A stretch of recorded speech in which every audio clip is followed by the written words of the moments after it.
So I'll be reviewing this question, reviewing the set of answers that has been written.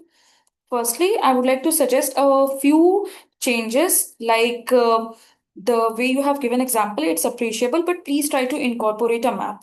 For example, the map I have tried to highlight here is make a map of India's neighborhood and then highlight some of the points that you have written here. For example, the India Out campaign can be written in the map itself, so it will add to visual aid and it will aid in your marks. The rest other suggestions you can read here that there are some good points. For example, I would like to really appreciate the way you have introduced using the current affair context. Other suggestion which I would like to give you is that you need to have some some quote bank of some of the prominent thinkers and some of the prominent speakers on the topic of international relations. You can have some of the relevant quote of S.J. Shankar. You can also have that of C. Raja Mohan, Rajiv Sikri, etc. So try to compile that, and that you can use in framing points, like which will be used across all the answers. Here you have given some of the relevant points, but some other points are missing. For example, you have totally missed on the concept of neighborhood first policy. So you need to incorporate some of the basics as well while you are trying to give other relevant examples, which are good in this case.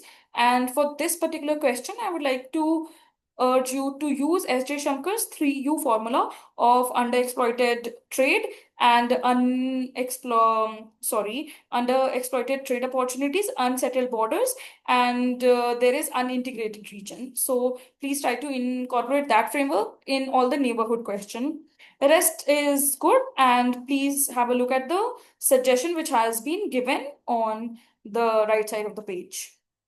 Okay, in this question, I would like to again appreciate you for the way you have introduced. Your introduction are mostly contextual, which is appreciable. But you can obviously see that there are some of the good points which has been highlighted here. That your structure is very good. The way you have tried to answer, it's appreciable. Please try to continue doing that. And I would also appreciate the use of black pen for highlighting. It gives a very good visual aid. That's good. But again, some of the suggestion that needs to incorporate is that here you could have given the example of how India is acting as a fence sitter in most of the UNSC negotiations or UNGA negotiations, where India just abstains from all the votings. Okay. And the very prominent one which you have missed in this question is RCEP. You have to add about RCEP, because without RCEP, this question just sounds incomplete when you're talking about bilateral and multilateral engagement. So that is something you have to look to it. Okay. So let's move on to the third question. Again, you have talked about fragmentation, which is good. You have talked about various examples like how Europe and US is diverging. Here you could have given some example like what is happening. They are diverging in case of NATO. They are diverging in case of climate negotiations. So instead of this broad theme, you can have just given some very niche examples which would better suit the context. Again, excellent structuring where you have actually used black pen again to demarcate, appreciable. And in this particular question of how India is still safeguarding its national interest and upholding on strategic autonomy, you can talk about actually India's engagement with many other countries, for example, China, Pakistan, how India is adding this balancing act. You can talk about the dragon elephant tango, which is actually that India is in a way cooperating with China. India is competing with China. India is having trade with China, but that does not mean that India is politically aligned with China, that India is maintaining this strategic autonomy stance. Okay, you have to give some of the relevant keywords to make your answer stand out. You have given plenty of examples, which is appreciable, but again, you have missed the concept of AI, semiconductors, and technology sovereignty, which you should have done.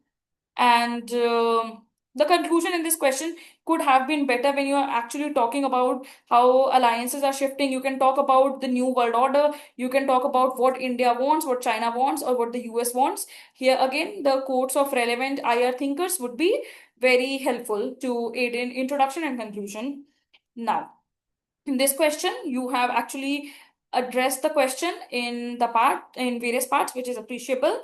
The introduction is, I mean, I would not say it's the best. There are some issues with the introduction. For example, you could have actually given some of the data from International Migration Organization, how much Indian diaspora is spread across.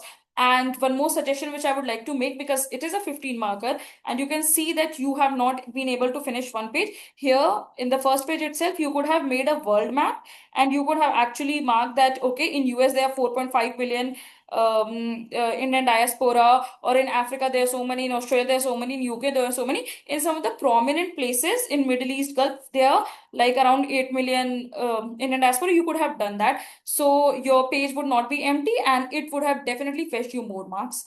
Rest you have given good points. For example, you have talked about India's strategic interest. You have given example of Indian diaspora, which I would like to really appreciate. And like some of the things again which you missed are the brain drain and brain gain debate. You could have talked about that, which is very important. Then you could have talked about India's the contribution to FDI. You have talked about GDP, appreciable, because that's right. Check your data, because I guess it's 3.4, but again 3% would also work. But yeah, you need to add some more points, because number of points seem less as of now.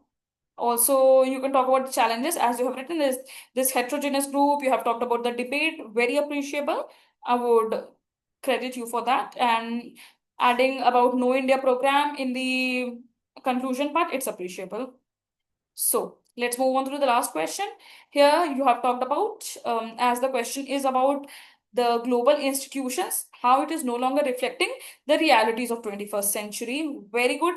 You have answered it very well. Again, there are some areas for improvement. For example, I would like to just bring to your attention that you have not talked about various initiatives by India. For example, International Solar Initiatives Association you have missed, SU you have missed, BRICS you have missed. So you have to put it in context as well.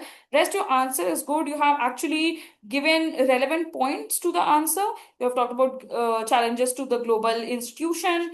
But see, I would say again here what you could have done, that instead of this very big vague quote or vague analysis, you could have gone on for any thinker. For example, even Antonio Guterres had said that we cannot run the world, we cannot give the world to our grandchildren by the institutions that have been made by our grandparents. So you can use some of the quote, or you can talk how it is a prisoner of the past, as S.J. Shankar has used. So I guess this concludes. Overall, you need to work on quotes. Overall, you need to work on adding more points, and you need to work on giving some of the more obvious answer. For example, you missed RCEP and ISA, so you could work on that. Please incorporate diagram. You have very good structuring, and you have a potential to score. Thank you, and bye.